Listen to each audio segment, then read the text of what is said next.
Hello there. The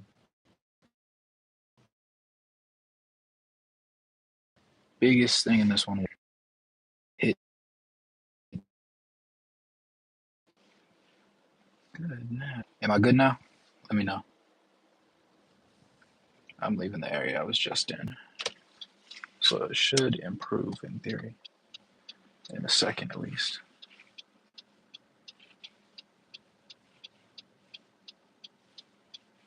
But let me know. What's up, Logic? Am I good now? Just let me know.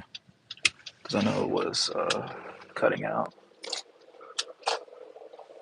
You'd think in the biggest city in North Carolina you would have nice internet, but survey says no. We can't have that. It's better now? Alright, cool. Moral of the story in this one, we got beat. Zion Williamson shot 70% from the field, and shot is a strong word considering most of his work comes at the rim. But let's see. I guess one of the more underwhelming performances today would come from really Walker Kessler from a rebounding department thing.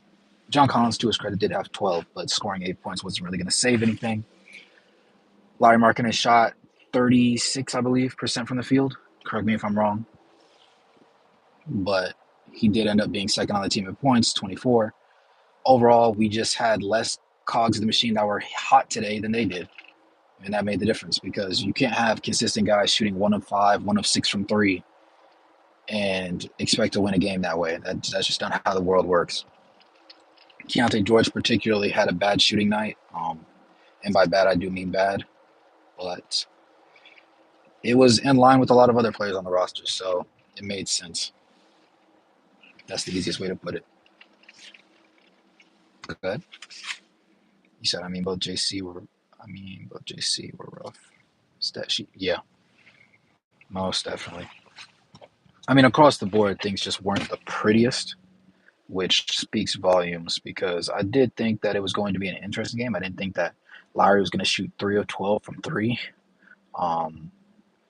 I wasn't expecting Walker Kessler to play 30 minutes and only have 4 rebounds. Chris Dunn wasn't terrible, but only played 19 minutes basically. Collin Sexton managed, honestly, this is one of his best performances of the season, and it's unfortunate that it was wasted in this way because he did shoot 8 of 17 from the field, was 3 of 6 from 3, and had no turnovers, and was 7 of 9 from the free throw line. So, that's a pretty darn good performance, which was matched off the bench by Jordan Clarkson's 24 minutes shooting 3 of 11 from the field and 1 of 5 from 3, which was also matched by Keontae George's 1 of 7 and 1 of 5 from 3, which is low-key insane. Kelly Olynyk played 19 and a half minutes, about 3 of 5 from the field, missed the 1-3 he took. Overall, the box plus minuses were not good. Collin Sexton was a positive 3. Chris Dunn was a positive 2. Walker Kessler was a positive 9. And Lowry was overall a positive 2. But obviously, they can't play the entire game. And Simone Fontecchio and Keontae George were both a negative 13. So I'm not saying they were both the issue, but men lie, women lie.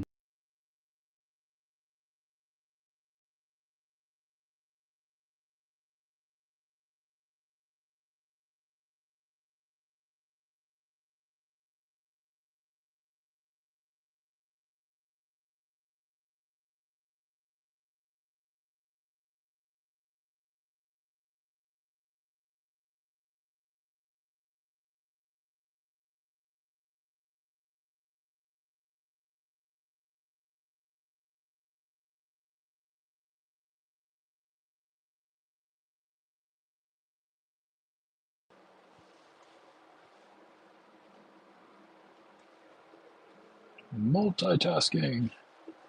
All right, what do we say?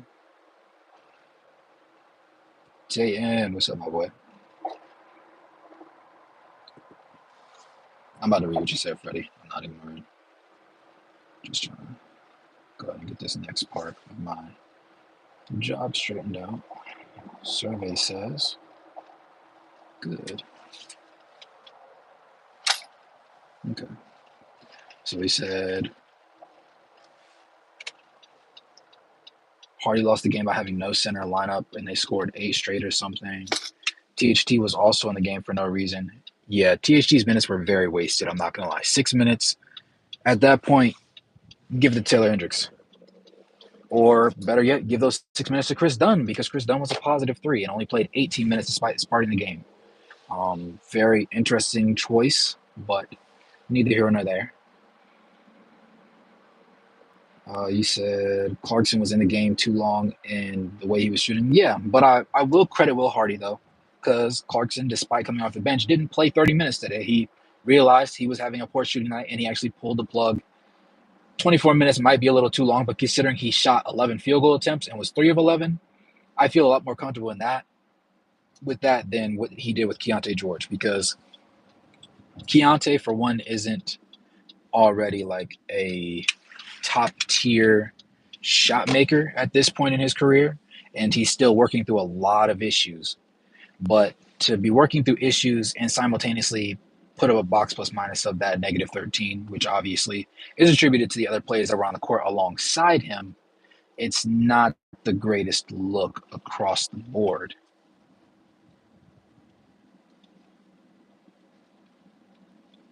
And for him to sit there and play, I believe he actually played more minutes than Chris Dunn while simultaneously getting packed up.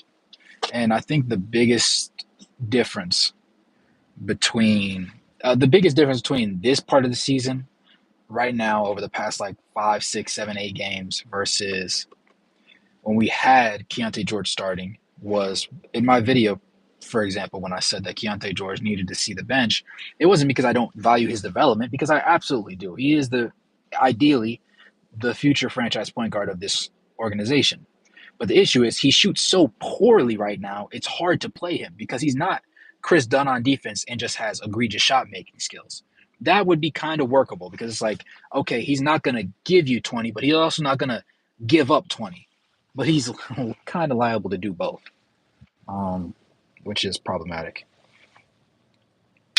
But neither here nor there. He said today was a pretty good game overall, I thought, except I would like to say I'd have to say Clarkson made me upset. Like, actually, bro, Hardy is a great coach. I thought he mishandled lineups as well. I would agree. Yep. Rough night, bad bounces, and bad calls doomed us. Starting to get a little concerned. I'm not gonna lie, Tatum. I'm not ready to pull the panic button, but he's concerning me.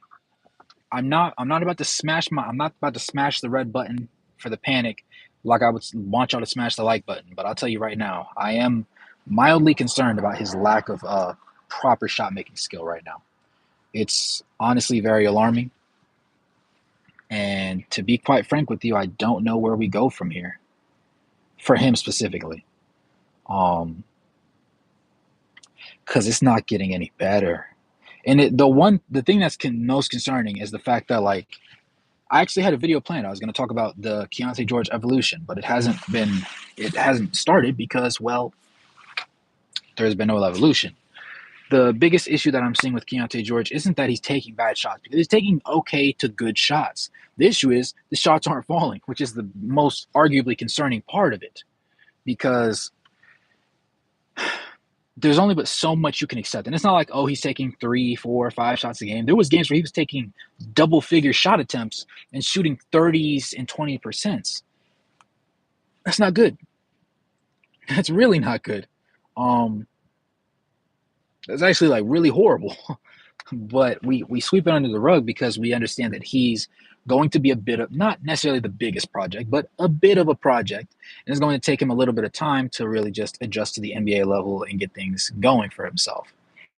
Not to mention, I'm kind of hesitant to press the panic button as well because of his ankle injury, or a foot ankle, lower body extremity injuries need to be taken with care. So I'm not super concerned. But 107 from the field, regardless, is not like ideal. It's not.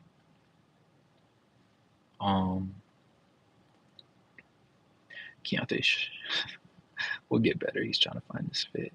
Yeah. I'm with you, like concern. He still has a high ceiling, but if he could shoot and keep his playmaking ability, it would be great. But you have to be a threat yourself for the playmaking to be most effective. Agreed. I mean, Keontae did have that time missed, and it would be better for him to build confidence. True. It's not like we have 5,000 draft picks to either pick a new guard or trade for one. Ah. Hey, Danny Ainge does love his draft picks. What can we say? Sexton and Lowry, the only players that showed up? Yeah. Lowry also didn't play his best game today, though. He shot 36.7% from the field, which obviously isn't what you would hope for him, but it happened nevertheless. With any luck, things get better, though. With any luck, things get better. You said anything else I can let slide, but playing no center against Zion's for 2 minutes straight up is crazy to me. I'm not going to lie. Zion be getting slandered crazy these days, dog. And I don't think it's always warranted. Now, sometimes it is definitely warranted, right? But at the end of the day, he's a freight train that has good touch at the rim. So he's able to capitalize. Obviously not the same way we thought he would have when he was playing at Duke, but you can't sit there and disrespect him the way that we just disrespected him for a significant chunk of the game. As if the guy doesn't shoot 70% from the field on layups and dunks. Like, that's his MO. That's his bag. If you put him at the rim and expect him not to finish, as bulky as he is, I'm not gonna lie, you might need to go back to training camp because you need to take some classes. Though your brain's not working right. I'm worried. He said Lowry was off, but I can excuse that. It's not like he's making bad decisions. Yeah, a part of I think how do I say something that concerns me at times about Lowry is how predicated on other people's playmaking his shot making is. And I say that because Lowry will never take really, realistically speaking, partially because he's the star of the team and partially because I just haven't seen it happen. He doesn't take bad shots.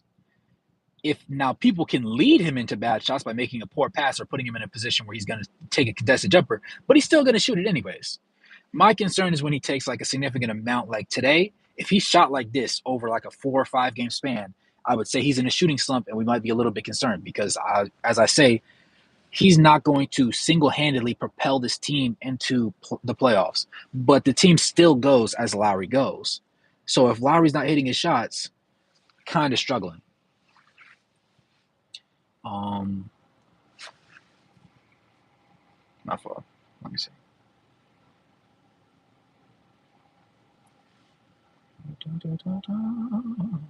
So should Sexton start for the rest of the year? Absolutely. Absolutely. I thought he was a starter. I thought he was a starter at the beginning of the year. But I understood that a lot of people, his size prevents him from being as good as he should be. I know how efficient the guy is. That's part of the reason why I enjoy watching him as a player. He's a high energy guy and a high efficiency guy on shot attempts. Like that's what he was in Cleveland. Now, if you're looking for a playmaking point guard, I'll be the first to tell you, Collin Sexton is not. That's not what you want to purchase when you're talking about him. You don't go to McDonald's and expect to get some good seafood. They just don't sell it. They just don't sell it. Doesn't mean the rest of the food's not good, right? Or it tastes good. It's not healthy for you, but it's just not going to be the same. It's not what you're looking for. So if you're looking for a playmaker in him, that's not really going to be the biggest thing. He has improved on it though, but his shot making value is why you would start him at the 2. I would like to see Hendricks on Zion for a few minutes. That would have been interesting. That actually would have been interesting. Not going to lie. He said Clarkson doing the same thing over, turning the ball over is inexcusable. For those who know, I'm quick to defend Clarkson. Yes, that you are, Tate, and I'm not going to lie. But it's good. It's good to our dynamic matches because I'm kind of indifferent towards Clarkson. I realize that he can't manipulate starters in the league. I thought he was capable of doing that, and that was my oversight because he's never been capable of doing it. He's always done his most damage off the bench, which means unsuspecting second and third string guys get absolutely mollywopped by him and fatigued starters. But if you put him in a starting position, he's just not good enough to consistently create high-scoring output games on good efficiency. And I guess I gave him too much credit at the time, like in the beginning of the season. And then as like he just piled on more and more performances, I had to face the reality of the fact of the matter that he's just not that guy. Personally, I wanted Sexton to begin with, but, nevertheless. Yeah, he's had all of like 6 games 6 good games this year out of, 21 that he's played in? 22? When JC over dribbles, we get in the poop. Yeah, Clarkson's been awful this year, honestly. 6-star, yes, yup. Tiago, what's up, man? Yeah, we shot really poorly tonight. Yeah, 3-2 in 5 straight games, not bad. Yeah, and this wasn't a bad loss. I don't hate this loss. I hate the way we shot in this loss, but I don't hate this loss. Right, losing to the Pelicans and the game inside of 10 points. Remember, we beat them in a back-to-back not too long ago. So I don't hate this particular situation that we find ourselves in today. I don't love it, but obviously because we didn't win. But I definitely don't hate it. You said if Sexton was 6'6", he'd be better than LeBron. I don't know about that. Now, I'm a big Collin Sexton lover, but who would he be better than? I would definitely take him over James Harden right now. This version of James Harden. I don't know about Prime Harden. Prime Harden was different. I have a genuine distaste for James Harden's game, though. Pelicans impressed me with their energy and play. Absolutely. Did a pretty good job of starting with Conley. True. It'd be funny if Sexton becomes our first option as the year goes on and makes our 1-2 from Cleveland. That would be hilarious. The whole trade would have just come full circle by that time. He's very lineup dependent, too much so. Yes, I would agree with that. Still hurts because we were rolling. Yeah, this was one of those games where you would love to have had it back. You would have loved to close this one out. But understandably so, you can't win everyone, and sometimes this is just the way the dice roll. Anyone else feel like Olynyk was sleepwalking out there tonight? Yeah, I was also kind of surprised that they decided to pull him off the bench today in favor of Walker Kessler starting. I don't know what it is, but Walker Kessler didn't even seem like Walker Kessler today. He was a walking Kessler. But he did have a positive box plus minus, and defensively he was doing his thing. He also, I believe, you know what, let me back up off what I just said, because even offensively, I believe he was 5 of 5 or 5 of 6 from the field for his 11 points, and he was 1 of 2 from the free throw line. So he didn't have a bad game, but it was just, I think his rebounds, the fact that he lacked them, puts my brain in a very misled state of thinking that he should have performed a certain way and failed to meet that standard. Because in my head, Walker Kessler's a double-double machine, but he was actually good. And the box plus minus, to his credit, is a big indicator of that. Because obviously it's a overarching statistic that talks about the abilities of different guys to do numerous different things. But at the same time, while you need 5 good players to make your box plus minus good, Walker Kessler is arguably the most integral part of the team's long-term defense. You said can't rebound if the center drops. Yeah, that was the other thing I said earlier. Yeah. John Collins had an impressive rebounding night. I think he was 3 of 7 from the field today, so not terrible from the field. Also didn't take that many shots, so that's partially why. 8 points, 12 boards for a guy that's about to get traded. I expect his level of intensity and desire to maybe not fall off, but I don't think that he's gonna love what he does because he's understanding that like his time is limited. If that makes sense. But CJ McCollum, Brandon Ingram, and what's his name? And CJ McCollum. Oh, and Zion Williamson. Duh. They all had their individual 20 pieces, and we just had 2 people with 20 pieces. And one of them was a little bit inefficient. You said who should start next to Sexton? I low-key like Dunn. There you go. Logic said it, yeah. Dunn is the most. Now, he didn't have the highest assist totals today, but also he only played freaking 19 minutes. So that's, heavily a part of the problem. But for me, he's always been a reliable person. In the beginning, he was the guy that.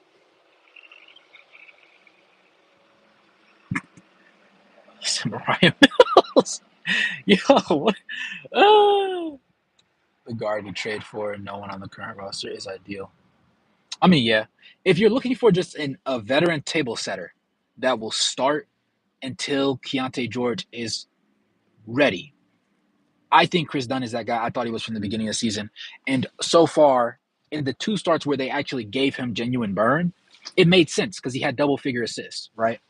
This one, he only played 19 minutes, so there's that. But even then, his shot making today wasn't bad in the minutes that he did play. I would be wondering what the long term expectations are going to be for the Chris Dunn on this team because I think he's a placeholder. If you're looking for a placeholder until Keontae George goes, and you think Keontae George is the guy that you're going to go, and you don't think you can, trade for I don't know, Cade Cunningham or something, then yeah, you're going to go ahead and Chris Dunn, I think, is the ideal person to put in that role because he's a culture guy. He's not the biggest mouth. He talks defensively. He's going to keep things steady, right? He doesn't offer a lot of shot creation individually. He's going to hit shots here and there, right? He's going to give you 8 to 12 points a night. If you're expecting 20 from him, that's not your guy. But if you want somebody that's just going to have control of the floor on offense, make timely passes, read the court well, be a floor general, and also have a high level of defensive intensity, Chris Dunn, you can't get much better than that, right? And for a team that's obviously not going to be contending in the next 2-3 years, while we prep our next point guard, ideally Keontae George again, you just need a guy that's going to show him the best attributes of the point guard position. And then as Keontae George's jumper starts working, because he is a shot hunter himself, his shots just haven't been falling. And he's not taking bad shots, they're just not falling. So combine everything Chris Dunn does well. Defense, playmaking, controlling the pace of the game, with good to great shot making, franchise point guard, in my opinion, right now, in my opinion. Keontae, if he approves, yeah.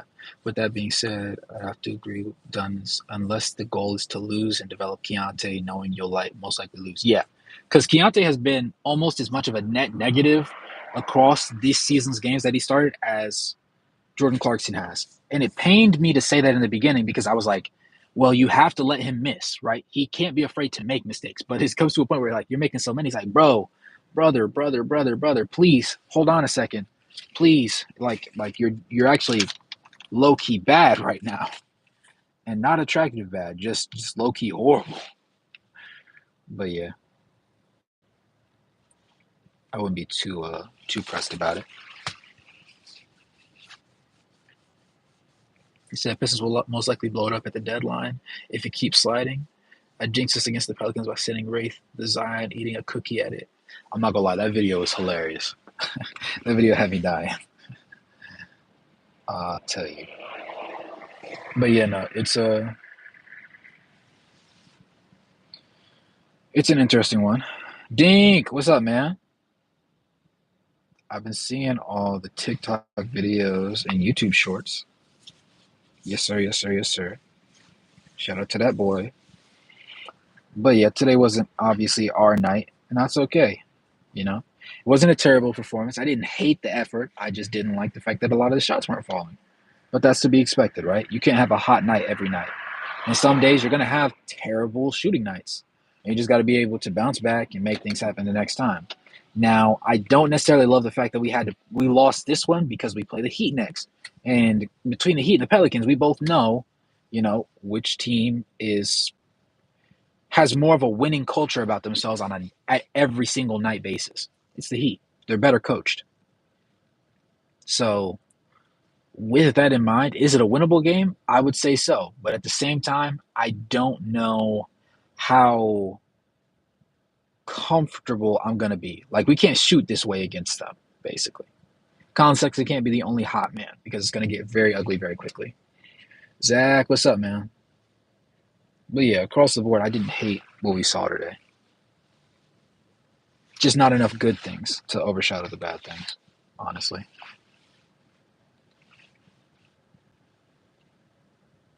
For sure, for sure. I'm going to write this report real quick, so I got to hear it.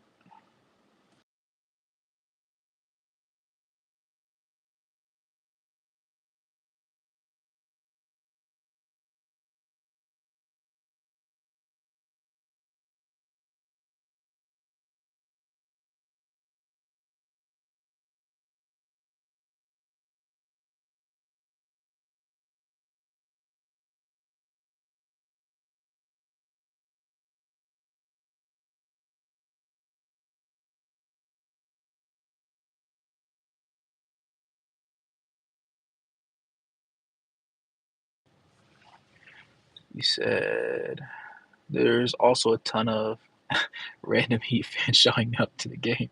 That's what makes it feel less of a home game. Yeah. Heat fans be everywhere, I'll tell you, man. I wasn't able to catch much of the game. All I know is my parlays all missed. Yeah, that'll do it. That will do it. Still more Utah fans with tons of Heat. Yeah. Heat fans do be loyal, even when they're bad. I blast the AC, hope it cools off the heat. Hey, as long as nobody talks trash to Jimmy Butler, we might be able to pull out a W. That's the biggest thing. Because Jimmy Butler's like the last guy you ever want to sit there and just say random nonsense to. Because first of all, why are you playing with us like that? Like even playing basketball yourself, one thing you never do and you know not to do is to talk trash to a man you're not defending. So if people start talking crazy to Jimmy Butler, you know, it might be a long night. But hopefully, fingers crossed, all that good stuff, it doesn't happen. I don't know if Triple J can handle our crowd. Fair. Overall, the Jazz are a pretty competitive team right now. This is the Jazz team I was expecting in the beginning. You said Jimmy scares me in the playoffs, especially after last playoff run. Bro, I'm not gonna lie. Playoff Jimmy's a real thing. Over the past couple seasons, he's been legit. As in just performing when other people can't perform or are expected to perform and just simply don't show up to the game. Jimmy Butler has never failed individually. Even injured, he wasn't that bad. Not gonna lie. Well, that'll do it. Oh, I forgot this isn't my phone with the rubber casing on it. Nice. Right. He said, luckily we have never had to play them in the playoffs unless it's the finals. Yeah. Realistically, going forward, I'm interested to see how the minutes for Walker Kessler continue to play out. We need to trade people, though. Like, there's too many players and not enough minutes to go around. Now that Keontae is playable again and we're actually utilizing Chris Dunn, it really puts a lot of strain on the depth of the team. And obviously, like Jordan Clarkson, we finally decided it's time to shop him. And the team that seems to have the most interest in him is the Houston Rockets. But realistically, we're probably gonna have to ship out another guard as well, alongside John Collins, to free up more minutes for the Kelly Olynyk, Taylor Hendricks duo of the world. Low key, I don't think what's his name? I don't think Bryce Sensabaugh is going to see the court much this year. Like, has he debuted this year? I don't think he's debuted. And I don't think low key, I don't think he's going to unless we go full tank mode at the end of the year. If I'm being quite honest with you. Not because he's a bad player, obviously, but because for one, they don't think he's ready yet. And for two, we just don't have the means to allow it to happen. That's the bigger issue. Too many guards. It's dense back there. You said trade Clarkson. I hate to say it. I wanted to keep him, but we can't. Yeah, it was rough. I think I would feel differently if they didn't start him the entire time because they gave him a ridiculously long leash to prove that he can't do something that they wanted him to be able to do. But that just speaks to how important he is to the culture, or how important he was to the culture rather. Because you wanted him to be that guy. You felt like he was capable of doing great things, and then you give him basically a quarter of the season as a starter, and the numbers he puts together are drastically unimpressive. And then he starts dealing with the injury bug, and it's like, yeah, brother, I'm not gonna lie, this isn't gonna work. This partnership is kind of cooked. Trade THT, Clarkson, and 2 firsts. Try and get a good point guard. But who though? Who would take all that for a good point guard? He played like 3 minutes. Yeah, that makes sense. Oh wow, that is a nasty start to the season for him. 3 minutes of garbage time last game is disgusting. That's nasty. I mean, minutes are minutes at the end of the day, but still, that's just terrible, actually. Like, that's actually bad.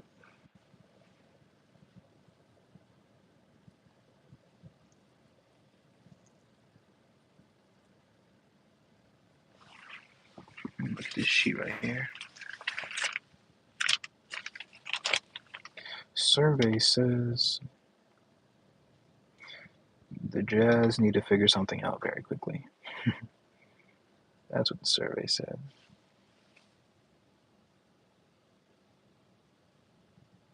Oh, I only have one hit at Adderley Woods. I definitely need this. Oh, wait. No, I'm getting it now.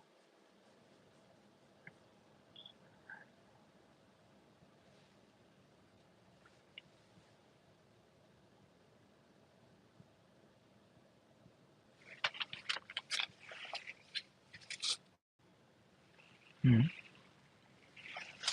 But yeah, man. Anything else interesting going across the league before we close this bad boy down? We could get Jordan Poole. No, please don't. The level of defensive liability and ego that man has is genuinely scary to me. Not a terrible basketball player, but he's more of an AAU player than anything. It's just, and now that he feels fulfilled because he has rings, doesn't help the situation because he's only going to try but so much. This is not. Where am I? Am I having a slow moment? Oh my god. I am. I definitely put in the wrong site. What the heck? Goodness gracious.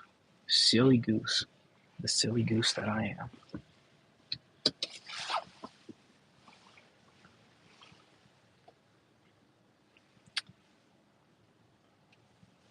Realistically, I don't hate where the Utah Jazz are at all.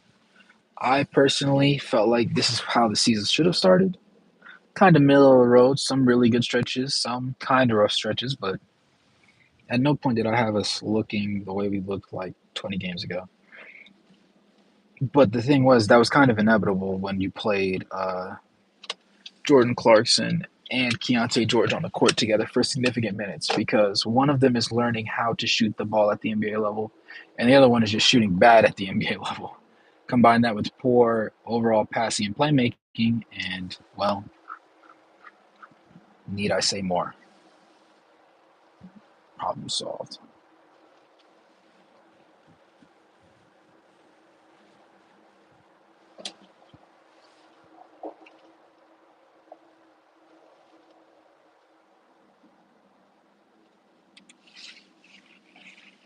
So, do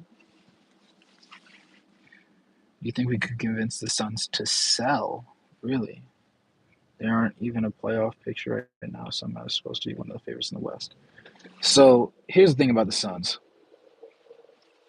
I knew that the injury bug was going to murder them, almost as bad as everything else they got going on. But the bigger concern is going to be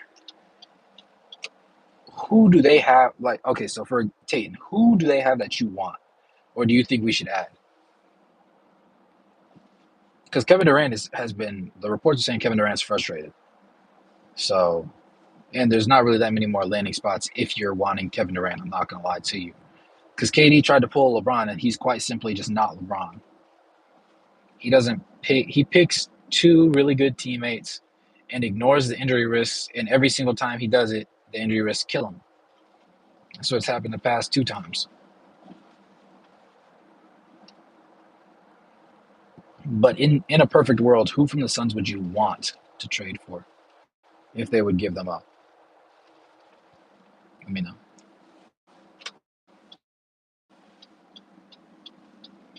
I'm about to go to the site that's a poor Wi-Fi, so I might cut out a little bit here and there.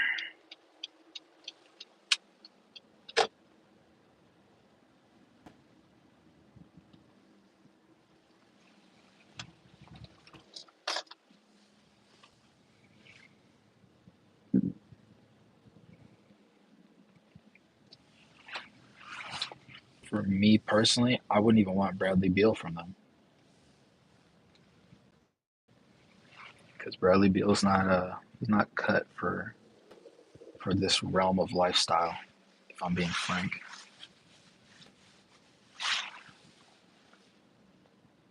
not necessarily anyone, but maybe Beal. Only for a bargain though. THT and Clarkson straight up. Yeah, because Beal, he's so injury prone. He's literally played, I believe, to date 6 games. Because in his most recent return game, he ended up like turning his ankle or whatever, and now he's out again. So he's not valuable. It's one of those like, oh, he's and when predictable. It's almost actually incredibly predictable to the point where it's irritating.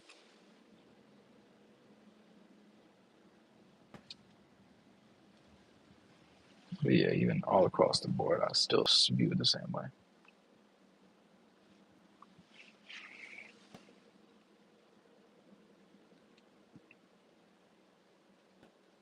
Hmm. To flip him? Hmm.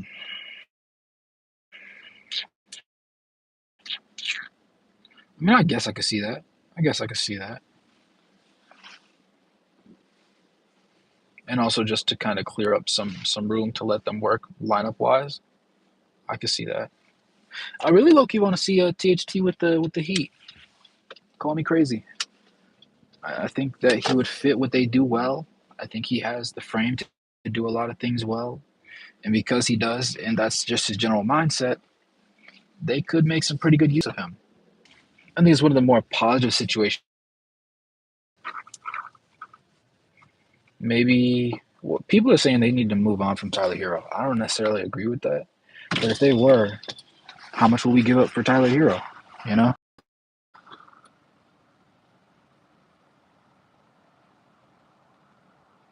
but they only got 3 people that set the rebuild into effect. Good start. True. True. True. True. True. True. Definitely understandable. Definitely understandable. Alonzo trained, but his injury history is giving me doubts. Yeah, I'll, I'll always be the Suns too via Utah. Suns get Clarkson and THT second round pick from Utah. Huh. Yeah, that's like, and Kate Cunningham would definitely help us a lot, though he might push Keontae George to the wayside and just not do anything about it. The luck.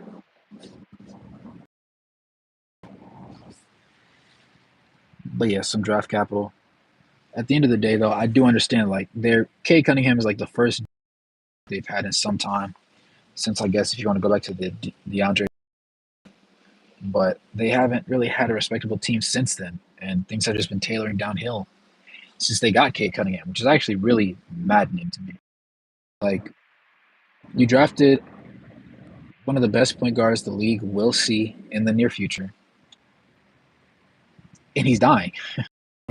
He's literally he dropped 44 to try and stop the try and stop them from tanking down 27 losses. In that game, he gave what 42, 44 points.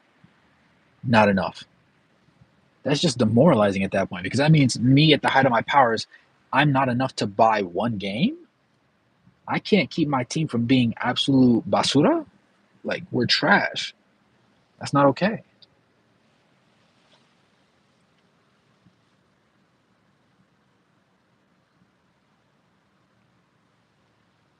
But yeah, it's a curious situation in and of itself, if I'm being honest. But it wouldn't be the first time we've seen something a little bit curious from a lot of these teams. But yeah, man. Any other thoughts? Any other thoughts before we hop off here and I'll let y'all boys go about your day? Oh, this Saturday in theory, it's probably not going to, because the game is so early in the day, it's 5 p.m. Eastern time.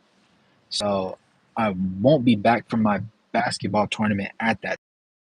So I will not be doing an immediate post game live, but I will likely be doing one closer to like the 10ish Eastern time. So if you're in Utah, probably you're closer to your 8 and I will be at home for that one because I don't work this Saturday.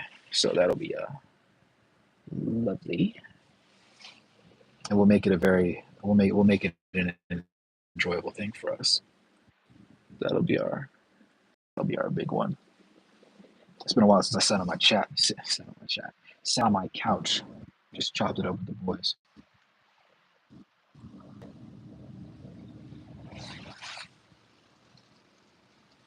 Hang on, I'm about to read what y'all said. I'm not ignoring you. I'm not ignoring you, family. What we said? Uh, Cade is in the league 2 years, and the man looks like he's 40. Man, I would too if I was if I had like 4 wins in the past year, past calendar year. That's just nasty work, if I'm being honest with you. That's actually crazy. New Year's trip to Vegas? Uh oh. Let me find out, Tatum. You got that Mayan.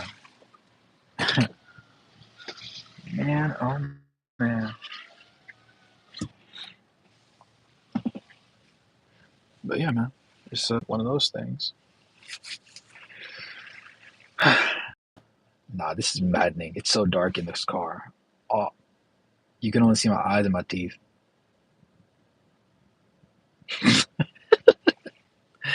But nah, you know, all good vibes going forward. Hopefully, we can steal one against the Heat, play a really good game, see a lot of good numbers from everybody. Jordan Clarkson will have a bounce back game off the bench, and we'll find some good trade partners. Hear some good rumors in the meantime.